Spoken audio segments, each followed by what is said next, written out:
Hello friends, welcome to Deepak law classes. हमने section 13 तक कर दिया है।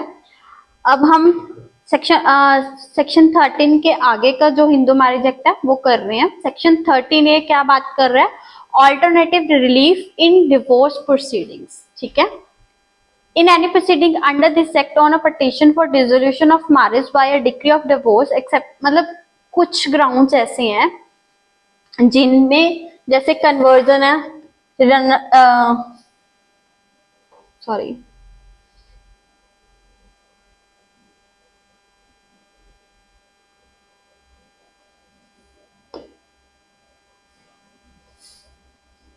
कन्वर्जन है, रिनंसिएशन ऑफ वर्ड है, जो 7 इयर्स की कंडीशन है, उन ग्राउंड्स को छोड़ के अगर कोर्ट को सही लगता है तो वो डाइवोर्स ना ग्रांट करके जुडिशियल सेपरेशन के डिक्री ग्रांट कर सकती है।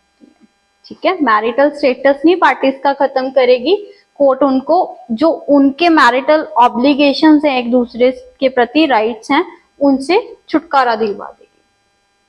तो ये कोर्ट ऑल्टरनेटिव रिलीफ दे रही है। ठीक है। सेक्शन 13B क्या बात कर रहा है? म्यूचुअल कंसेंट की। ठीक है। डाइवोर्स बाय म्यूचुअल कंसेंट हमने काफी पढ़ा, हम काफी सुन रहे हैं ये। अगर हम सेक्शन 13 के अंडर जो डाइवोर्स ले रहे हैं, ग्राउंड्स ऑफ डाइवोर्स, क्योंकि उनमें जो पार्टीज डाइवोर्स लेती हैं वो काफी ज्यादा टाइम कंज्यूमिंग होता है। यहाँ पे अगर पार्टीज डाइवोर्स क्लेम करती हैं उसकी अपील भी फाइल हो सकती है। यहाँ पे पार्टीज अपनी कंसेंट दे रही हैं कि हम दोनों एग्री कर रहे हैं, तो ये चीज ज्यादा बेनिफिशियल है। अगर पार्टीज इन एक्चुअल चाह रही हैं कि वो डाइवोर्स ही क्लेम करना चाह रही हैं, और ये बहुत जल्दी भी हो जाता है दूसरे डाइवोर्स के कंपैरेटिवली। इसमें क्या है कि subject to the provisions of this act, a petition for dissolution of marriage by a decree of divorce may be presented to the district court. तो ये प्रेजेंट कहाँ की जाएगी? District court. कौन प्रेजेंट करेगा यहाँ पे? By both the parties to the marriage together, whether such marriage was solemnized before or after the commencement of Marriage Laws Amendment Act, on the ground that they have been living separately for a period of one year or more, that they have not been able to live together and they have mutually agreed that the marriage should be dissolved. तो अब यहाँ पे district court में दोनों parties जाके क्या करेंगी? Petition file करेंगी कि हम 1 साल या उससे ज्यादा टाइम से अलग रह रहे हैं और हमारे लिए ये संभव नहीं है कि हम दोनों parties as a husband wife इकट्ठे रह सकें, तो प्लीज हमारी मैरिज को डिसॉल्व कर दीजिए। ठीक है। तो यहाँ पे तो हम पिटीशन फाइल करने की बात कर रहे हैं। अब कोर्ट क्या करेगी? On the motion of both the parties made not earlier than 6 months after the date of presentation of petition referred to in subsection 1 and not later than 18 months after the said period। तो ये जो 6 month का time period है और maximum इसको कितना stretch किया जा सकता है? 18 मंथ्स। तो ये प्री का क्वेश्चन बन सकता है। ठीक है, ये क्वेश्चन बन सकता है। If the petition is not withdrawn in the meantime, the court shall, on being satisfied after hearing the parties and after making such inquiry as it thinks fit, that the marriage has been solemnized and that the averments in the petition are true, pass a decree of divorce declaring the marriage to be dissolved with effect from the date of decree। Marriage का status कब खत्म होगा? From the date of decree. मान लीजिए parties 1/3/2023 को court में गई कि प्लीज हमारा डिवोर्स ग्रांट करवा दीजिए, हम साथ में नहीं रह सकते। तो कोर्ट क्या करेगी? एक हियरिंग तो इसी दिन लेगी। ठीक है, सुनेगी इस दिन तो सुनना ही पड़ेगा। फिर वो 6 मंथ का टाइम देगी दोनों पार्टीज को। ये टाइम पीरियड देना जरूरी है, मैंडेटरी है। क्यों? वैसे देने का पर्पस क्या है यहाँ पे नहीं लिख रखा, लेकिन यहाँ पे देने का रीजन क्या है कि पार्टीज रिकंसीडर कर लें कि वो इन एक्चुअल अलग रहना चाह रही हैं कि नहीं। तो अब यहाँ पे 9 महीने कब 6 महीने कब कंप्लीट हो रहे हैं?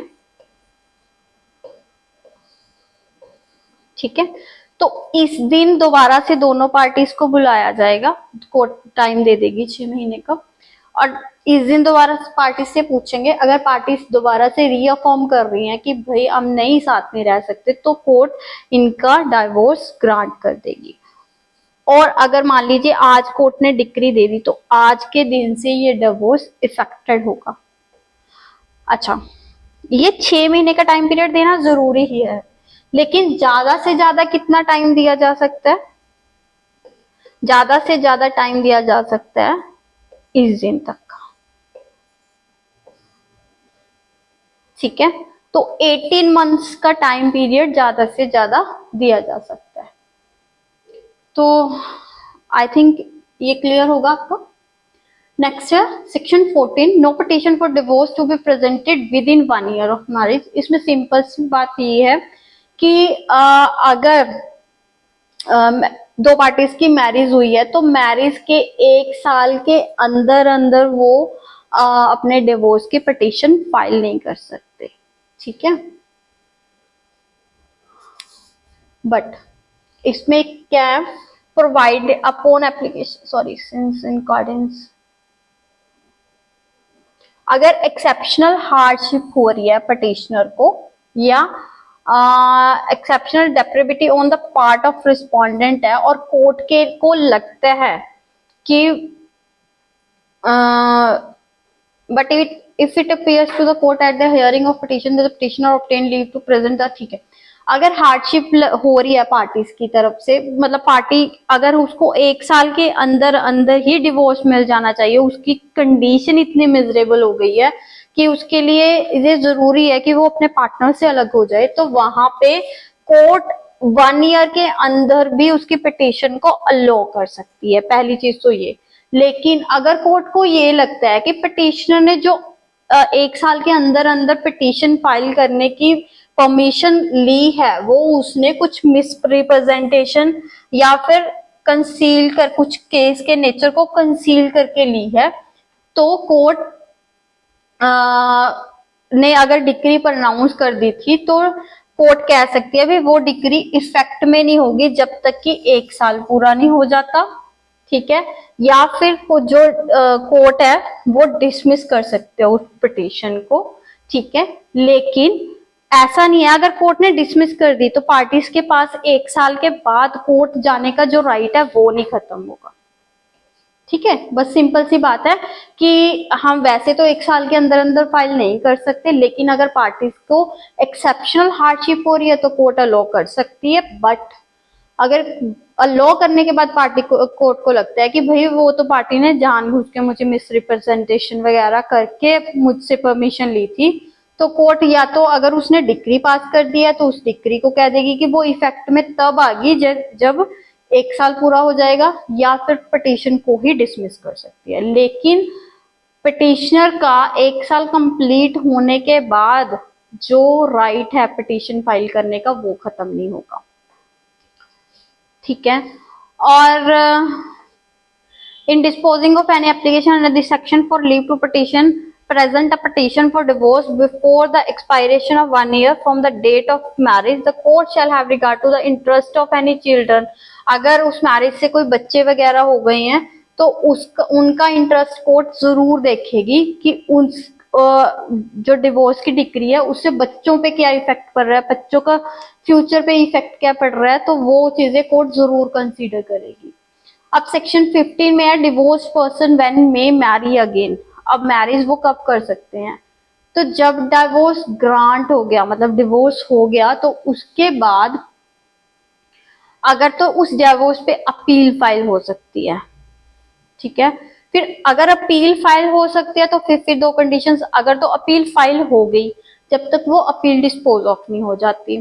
ठीक है, या फिर अगर अपील फाइल हो सकती है लेकिन अपील लिमिटेशन पीरियड तो होगा ही होगा ना, और लिमिटेशन पीरियड अपील फाइल करने का निकल चुका, तो इस केस में जब वो टाइम निकल चुका तो पार्टी उसके बाद मैरिज कर सकती है, या फिर अपील जब जो डिसमिस वगैरह होगी तब कर सकती है।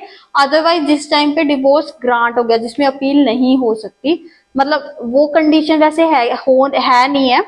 ठीक है, सॉरी, जो सेक्शन 13B है उसमें अपील नहीं फाइल होती। ठीक है ना, तो वहां पे पार्टीज इमीडिएटली मैरिज कर सकती हैं। लेकिन अगर ग्राउंड्स ऑफ डिवोर्स है, वहां पे पार्टीज के पास राइट है कि वो अपील फाइल कर सकती हैं। तो या तो लिमिटेशन पीरियड निकल जाना चाहिए अपील फाइल करने का, या फिर अपील डिसमिस हो जानी चाहिए, या अपील पे डिसीजन आ जाना चाहिए कि वही डिसमिसल ही होगी अगर डिसीजन भी आगा। तो अगर डिसमिसल का ऑर्डर आ गया तो फिर पार्टीज मैरिज कर सकती है, रीमैरिज कर सकती हैं। सेक्शन 16 क्या है? Legitimacy of children of void and voidable marriage. इसको हम डिटेल में नहीं कर रहे हैं, बस सीधा सा ये है कि अगर जो मैरिज पार्टीज की मैरिज नल एंड वॉइड है, ठीक है, या फिर वॉइडेबल है, तो वहां पे बच्चों का स्टेटस क्या होगा? वो बिल्कुल बिल्कुल वैलिड मैरिज के, मतलब वो लेजिटिमेट बच्चे ही होंगे। अगर जो वॉइडेबल मैरिजेस होती हैं, ठीक है, उसमें क्या है कि जो बच्चा विगॉटन हुआ है या कंसीव हुआ है, वो जिस दिन डिक्री हुई है, डिक्री पास हुई है डिवोर्स की, उससे पहले सॉरी डाइवोर्स नहीं कह रही हूँ, नलिटी ऑफ मैरिज की डिक्री पास हुई है, उससे पहले वो बच्चा कंसीव हो चुका है, ठीक है, तो वो लेजिटिमेट ही होगा बच्चा, ठीक है। चाहे वो डिग्री ऑफ नलिटी उस पर आ गई है, चाहे कुछ भी है। लेकिन अगर कोई मैरिज नल एंड वॉइड है, ठीक है, या फिर जिसको डिग्री ऑफ नलिटी के थ्रू हमने अनल करवा दिया है, तो उस मैरिज से जो भी बच्चे हैं, उनका राइट, उनका प्रोप्राइटरी राइट सिर्फ अपने पेरेंट्स की राइट प्रॉपर्टी पे है। उन पे कोई जो उनकी मतलब फैमिली की प्रॉपर्टी है, ठीक है, वो उस पे कोई अच्छा राइट कन्फर्म नहीं करते।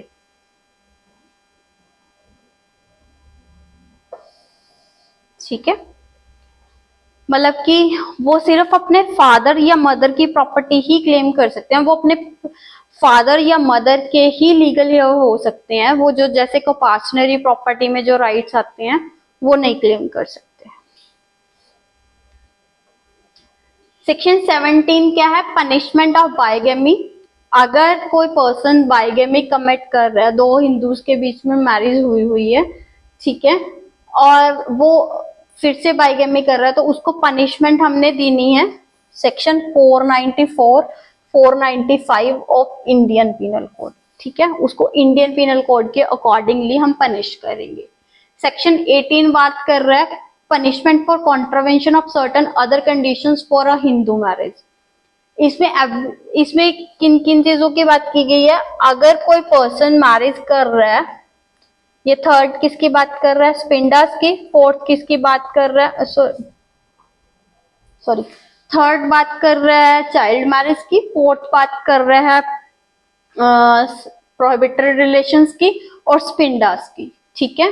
तो अगर कोई पर्सन चाइल्ड मैरिज कमिट कर रहा है, contravention of close 3 of section 5 हो रही है, मतलब चाइल्ड मैरिज करवा रहा है, तो वहां पे पनिशमेंट कितनी हो सकती है? एक तो रिग्रेस इम्प्रिजनमेंट होगी जो कि 2 साल तक की होगी, और 1 लाख रुपए तक का फाइन हो सकता है, या दोनों।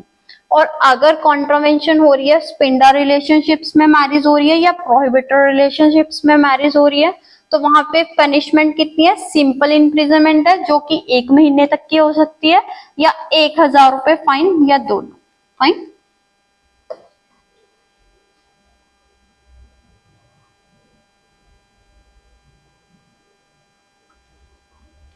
सेक्शन 19 क्या कह रहा है कि court to which petition shall be presented. हम पिटीशन कह रहे हैं, पिटीशन फाइल करेंगे, पिटीशन फाइल करेंगे।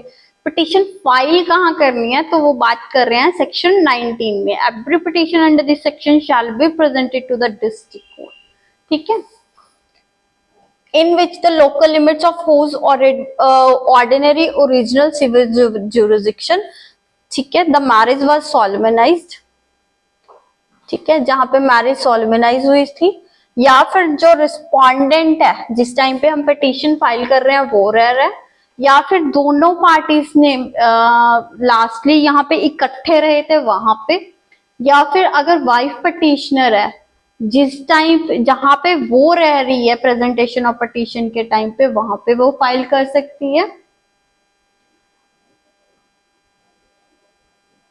या फिर अगर जो रिस्पोंडेंट है, ठीक है, वो ऐसी जगह पे रह रहा है जो कि इस एक्ट, जहां पे ये एक्ट एक्सटेंड नहीं कर रहा, या उसको 7 साल वगैरह से हमने सुना नहीं है, देखा नहीं है, तो उस टाइम पे अगर पिटिशनर जहां पे रह रहा है वहां पे वो फाइल कर सकता है। तो ये सेक्शन 19 था। जुरिसडिक्शन कहाँ पे है? डिस्ट्रिक्ट कोर्ट होगी original ordinary ordinary original civil jurisdiction की, जहां पे ये सारी कंडीशंस कंप्लाई हो रही हैं। इनमें से कोई भी एक, मतलब जहाँ पे पिटिशनर, यहाँ पे मैरिज सॉलिमनाइज हुई थी, यहाँ पे रिस्पोंडेंट रह रहा है, या पार्टीज इकट्ठी रही थी, अगर वाइफ पिटिशनर है तो वाइफ जहाँ पे रह रही है, या फिर अगर जो रिस्पोंडेंट है वो इस एक्ट के एक्सटेंट के अंदर नहीं रह रहा, तो उस टाइम पे हम रिस्पोंडेंट की जुरिसडिक्शन को ना देखते हुए पिटिशनर कहाँ पे रह रहा है वहां पे फाइल करेंगे। ठीक है। और सेक्शन 20 क्या कह रहा है? Contents and verification of petitions. ठीक है। तो अब पिटिशन में क्या है, वो डिस्टिंक्टली स्टेट करेंगे कि नेचर ऑफ केस क्या है, फैक्ट्स क्या है, ठीक है, किन चीजों पे वो रिलीफ क्लेम कर रहे हैं। लेकिन ये भी लिखेंगे कि पार्टीज के बीच में कोई कल्यूजन नहीं है। ठीक है, वे वो आपस में कोलाइड करके ये पिटिशन नहीं फाइल कर रहे हैं। The statement contained in every petition, तो ये वेरीफाई होनी जरूरी है। ठीक है, ये वेरिफिकेशन का जो हम पिटिशंस में करते ही हैं वो तो इसमें होगा ही होगा। सेक्शन 21 क्या कह रहा है? एप्लीकेशन ऑफ एक्ट 5 ऑफ 1908, ये सिविल प्रोसीजर कोड की बात कर रहे हैं। तो इसमें अगर कोई भी पिटिशंस वगैरह फाइल हो रही हैं, उसकी प्रोसीडिंग किसके अकॉर्डिंगली चलेंगे? वो सीपीसी के अकॉर्डिंगली चलेंगे। सेक्शन 21A क्या कह रहा है? Power to transfer petitions in certain cases. तो पहले तो ये टाइटल ही इंपॉर्टेंट है, ये पूछा जा सकता है कि कौन से सेक्शन में दिया गया है। ठीक है। और अगर एक पिटीशन किसी हमने डिस्ट्रिक्ट कोर्ट में फाइल कर दी है जहां पे जुरिसडिक्शन है कि वो जुडिशियल सेपरेशन की डिक्री फाइल कर सकते हैं या डिवोर्स की डिक्री फाइल कर सकते हैं, या कोई और पिटीशन जो कि इस एक्ट के अंदर हम प्रेजेंट कर सकते हैं। ठीक है। हाँ, तो अब यहाँ पे क्या है, एक तो हमने मान लीजिए ए और बी की मैरिज हुई है।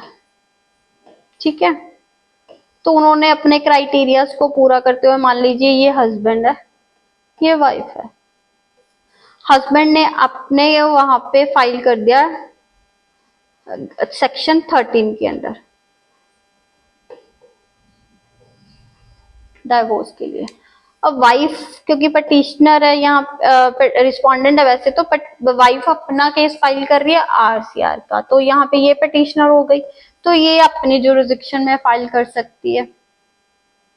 ठीक है, चाहे सेम डिस्ट्रिक्ट में, चाहे डिफरेंट डिस्ट्रिक्ट कोर्ट में, चाहे सेम स्टेट में, चाहे डिफरेंट स्टेट्स में, अगर उसने मतलब फाइल कर दिया।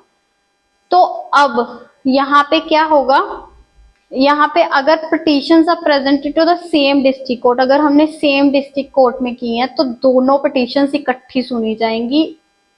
ठीक है, इन दोनों को इकट्ठा रख के ही सुना जाएगा, और जो एक का डिसीजन होगा वो दोनों पे अपने आप बाइंडिंग हो जाएगा।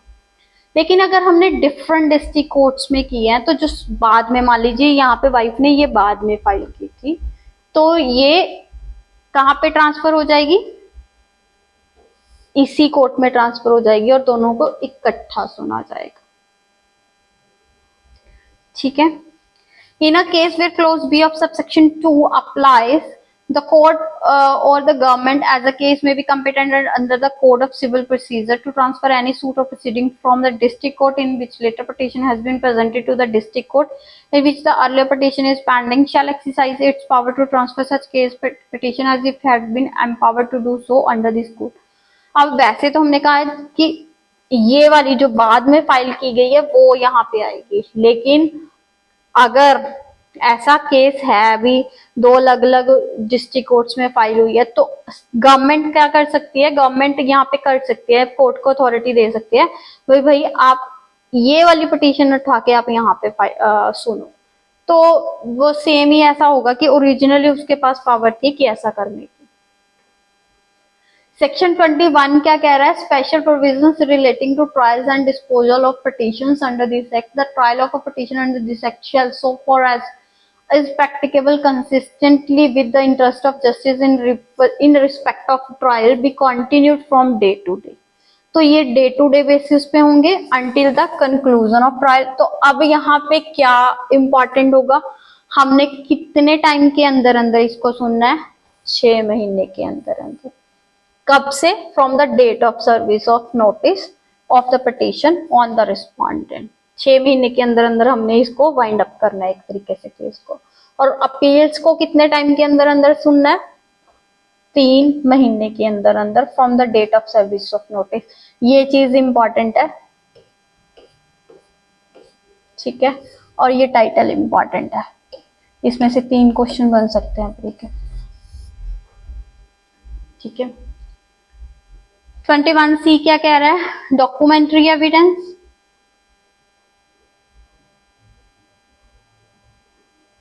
अगर इस एक्ट के अंदर अगर कोई भी डॉक्यूमेंट हम एज एविडेंस दे रहे हैं, वो सिर्फ इस ग्राउंड पे इनएडमिसिबल नहीं होगा कि वो ड्यूली स्टैम्प नहीं है या रजिस्टर्ड नहीं है. मतलब तो वो मतलब डॉक्यूमेंट्री एविडेंस अगर ड्यूली स्टैम्प नहीं भी है तो भी एडमिसिबल होंगे. सेक्शन 22 क्या कह रहा है? Proceedings to be in camera and may not be printed और पब्लिश्ड. वही कि जो इस एक्ट के अंदर जो भी प्रोसीडिंग्स होंगी वो इन कैमरा होंगी और कोई भी पर्सन उनको प्रिंट या पब्लिश नहीं कर सकता. लेकिन जो हाई कोर्ट के या सुप्रीम कोर्ट के जजमेंट हैं वो उनकी परमिशन के साथ, उन रिस्पेक्टिव कोर्ट्स की परमिशन के साथ प्रिंट या पब्लिश की जा सकती हैं. ठीक है. और अगर कोई पर्सन विदाउट परमिशन या जहां पे परमिशन दे ही नहीं सकते वहां पे प्रिंट या पब्लिश कर देता है तो उसको पनिशमेंट कितनी हो सकती है? 1000 रुपीज तक का फाइन लग सकता है. फाइन. तो अब यहाँ पे ये इंपॉर्टेंट है सेक्शन 23 डिक्री इन प्रोसीडिंग.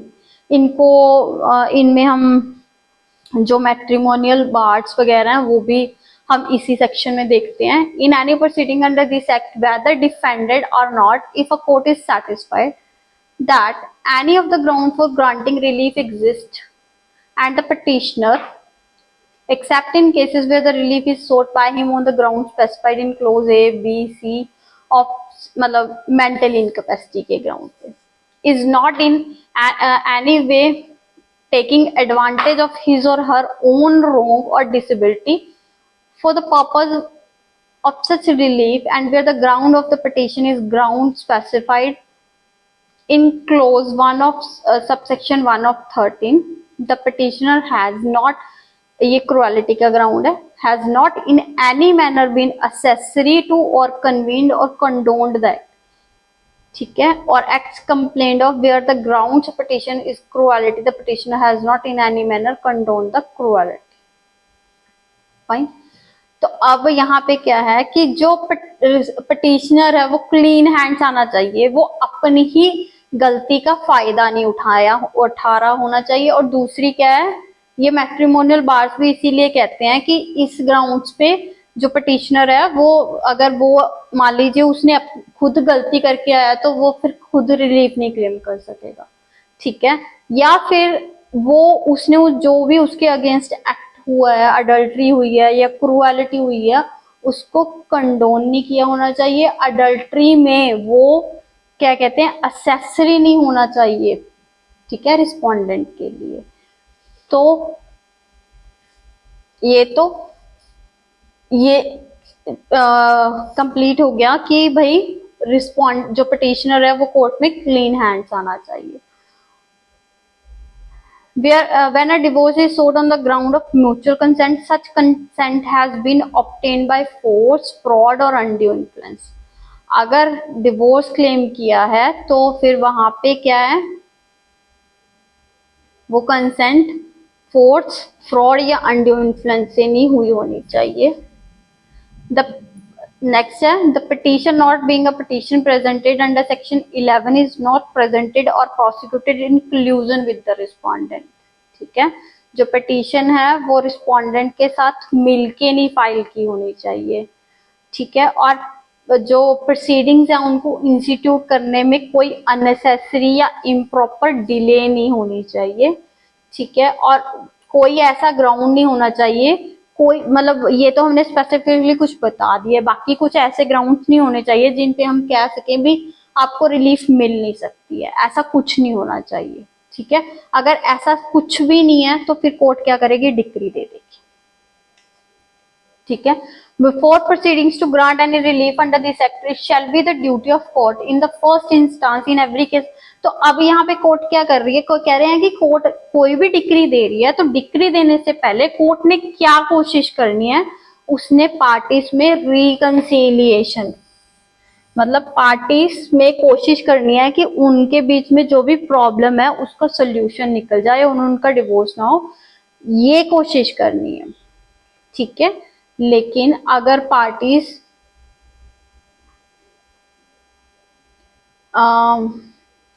मतलब कन्वर्जन के ग्राउंड पे या रिनाउंसिएशन ऑफ वर्ड है या फिर क्या कहते हैं वो ग्राउंड है वेनरेबल डिसीज है या फिर वो 7 ईयर से देखा सुना नहीं है, ऐसे ग्राउंड्स पे कोर्ट रिकंसिलिएशन के चांसेस की कोशिश नहीं करेगी, ठीक है। मतलब वो ग्राउंड जैसे क्रुएलिटी है, ठीक है, एडल्ट्री है और डिसर्शन है, ऐसे ग्राउंड्स में कोर्ट अलो कर सकती है, ठीक है। या सन्यासी बन गया या फिर उसको देखा सुना नहीं गया या वेनरेबल डिसीज है या मतलब ऐसे ग्राउंड पे कोर्ट अलो कर सकती है, अदरवाइज नहीं, सॉरी कोर्ट ऐसे ग्राउंड्स पे रिकंसिलिएशन नहीं करवाएगी, बाकी ग्राउंड्स में उसने एक बार रिकंसिलिएशन करवानी ही करवानी है। क्लॉज 3 क्या कह रहे हैं,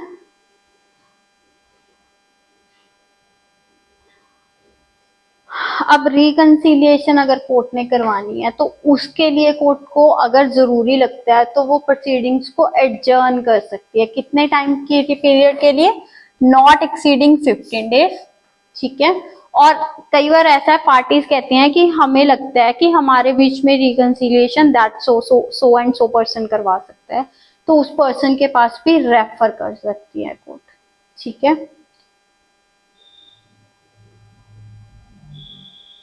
और जो वो पार्टी जिसके पास रेफर किया फिर वो रिपोर्ट देगी कोर्ट के पास और कोर्ट उसको कंसीडर करके डिस्पोज ऑफ करेगी प्रोसीडिंग्स को, ठीक है। और ऐसा कोई भी केस जहाँ पे मैरिज डिसॉल्व हुई है बाय डिक्री ऑफ डिवोर्स, तो कोर्ट क्या करेगी, डिक्री पास करने के साथ साथ कॉपी देगी पार्टीज को डिक्री की फ्री ऑफ कॉस्ट, दोनों पार्टीज को देगी, ठीक है। सेक्शन 23A क्या कह रहा है, relief for respondent in divorce and other proceedings.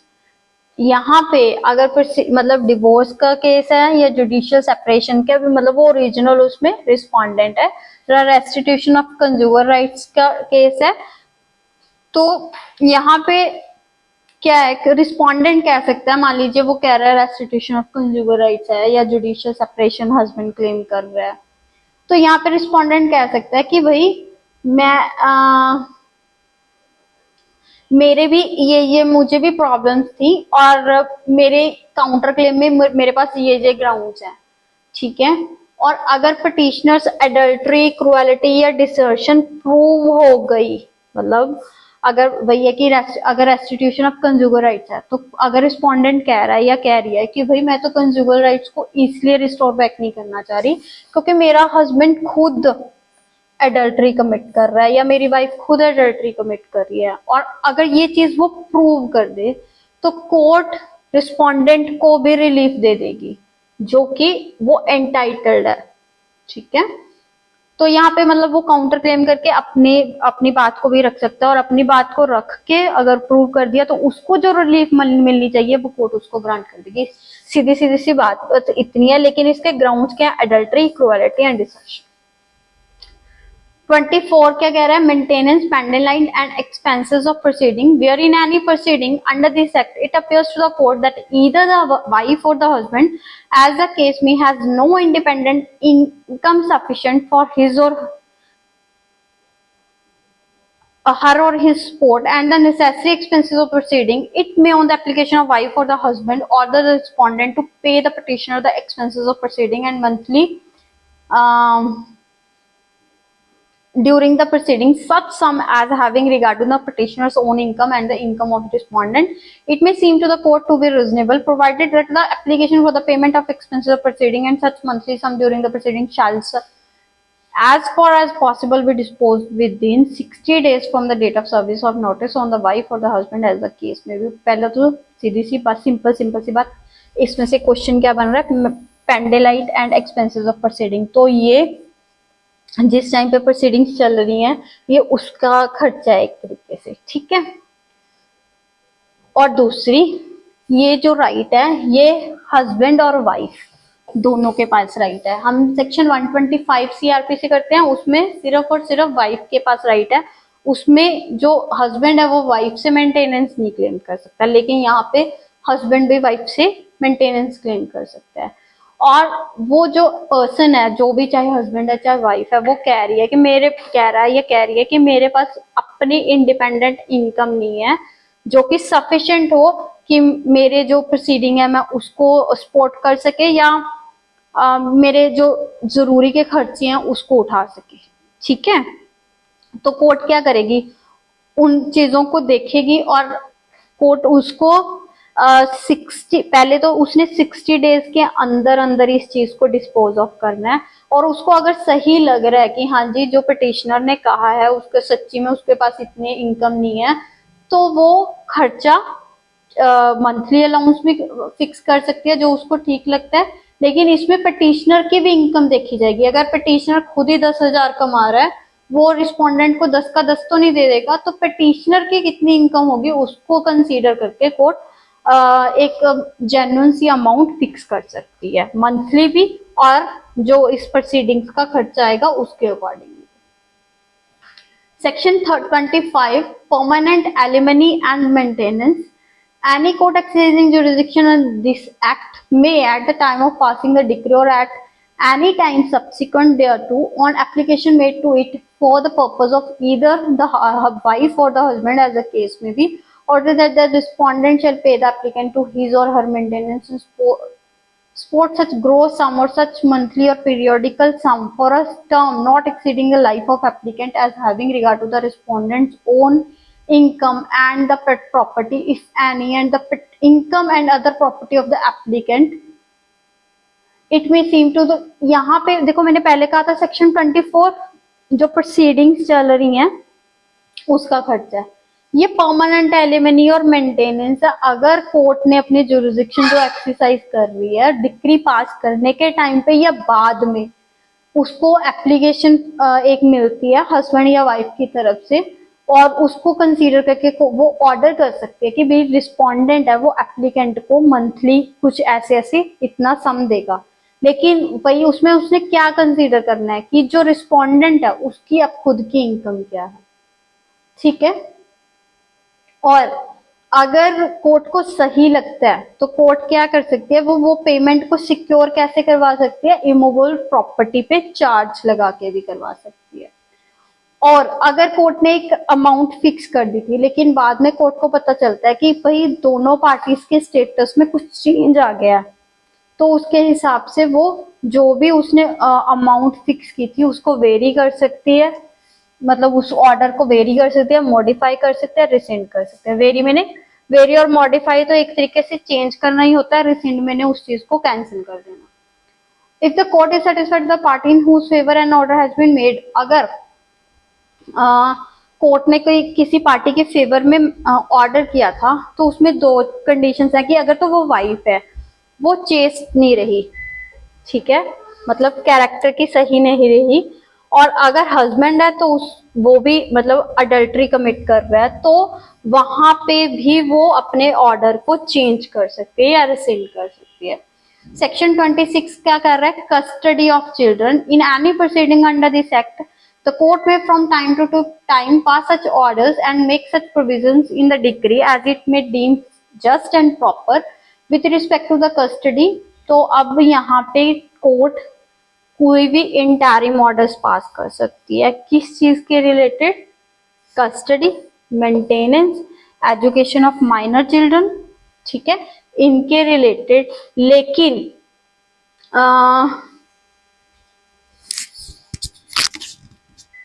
यहाँ पे बच्चों की विशेष को जरूर देखा जाएगा, ठीक है। या फिर ऐसे भी टाइम टू टाइम ऐसे ऑर्डर कर सकती है जो कि बच्चों की कस्टडी या मेंटेनेंस या एजुकेशन के लिए जरूरी है। पहले तो हमने इंटरिम ऑर्डर्स की बात की थी, ठीक है। तो और जो ऑर्डर्स कोर्ट ने अगर दिए हैं पहले, उनको अब सही नहीं लग रहे हैं, तो वो उसको रिवोक भी कर सकते हैं, सस्पेंड भी कर सकते हैं और वेरी भी कर सकती है, ठीक है। और अगर बच्चों की मेंटेनेंस वगैरह के लिए हमने या कस्टडी के लिए हमने मेंटेनेंस या एजुकेशन वगैरह के लिए हमने कुछ खर्चे के लिए मतलब अप्लाई किया है, उसके लिए एप्लीकेशन फाइल की है, तो चाहे डिक्री आ रही है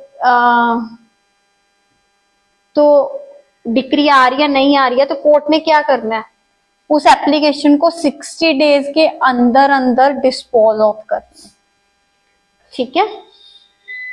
सेक्शन 27 क्या कह रहा है, डिस्पोजल ऑफ प्रॉपर्टी।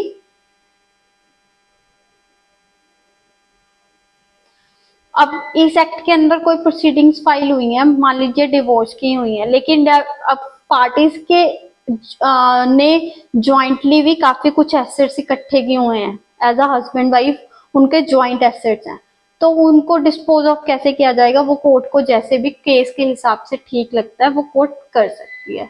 और सेक्शन 28 क्या कह रहा है, appeals from decrease and orders, ठीक है। अब यहाँ पे हमने कोई भी डिक्री या ऑर्डर कर दिया, तो अब उसकी अपील कहाँ फाइल होगी, जहाँ पे अपील ऑर्डिनरीली लाए करती हैं from the decision of court given, क्योंकि हमने सीपीसी का किया है ना कि सीपीसी की प्रोविजन अप्लाई होंगी, तो सीपीसी के अकॉर्डिंगली जो लोएस्ट ग्रेड है, मतलब जहाँ पे हमने फाइल करना है केस को, ठीक है, हमने वहां पे कर दिया, उसकी अपील जहाँ पे जाएगी। अब यहाँ पे हमने डिस्ट्रिक्ट कोर्ट्स की बात की है, तो डिस्ट्रिक्ट कोर्ट्स की अपील कहाँ जाती है, हाई कोर्ट्स में जाती है, ठीक है। तो ये वहां पे हमने अप्लाई करना है, ठीक है। और यहाँ पे एक चीज और है कि जो सेक्शन 25 है, जो परमानेंट एलिमनी है या कस्टडी ऑफ चिल्ड्रन की बात है, ठीक है। अगर वो अपीलेबल है, अगर वो इंटरिम ऑर्डर नहीं है, और वहां कहाँ पे फाइल की जाएगी, जहाँ पे ऑर्डिनरी ओरिजिनल सिविल कोर्ट की जुरिसडिक्शन की अपील जाती है वहां पे भी। और अगर कहीं पे कोर्ट ने अपना डिसीजन देते हुए पोस्ट भी दी है, लगाई है पार्टी को, तो सिर्फ इस ग्राउंड पे कोई अपील नहीं होगी, ठीक है। और अपील फाइल कितने टाइम के अंदर अंदर करनी है, 90 डेज के अंदर अंदर, ठीक है। और last section 28, enforcement of decrees and orders. All decrees and orders made by the court in any proceeding shall be enforced in the like manner as the decree, मतलब जो कि ओरिजिनल सिविल जुरिसडिक्शन की decrease हैं, जैसे उनको enforce किया जाता है, वैसे ही इस जो फैमिली कोर्ट्स हैं उनकी डिक्रीज को एनफोर्स किया जाएगा।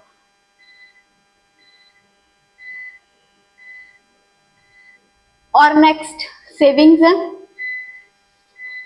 सेविंग्स में अगर इस एक्ट के आने से पहले कोई भी मैरिज वगैरह हुई है, वो इनवैलिड नहीं हो जाएगी सिर्फ इस ग्राउंड पे कि वो डिफरेंट कास्ट, मतलब इस एक्ट के आने से पहले अगर कुछ भी हुआ है तो उस पे इस एक्ट का कोई इफेक्ट नहीं होगा, ठीक है। बस ये सिंपल है। नेक्स्ट रिपीट है। आज के लिए जो हमारा हिंदू मैरिज एक्ट है वो कंप्लीट हो गया है। आज के लिए इतनी, थैंक यू।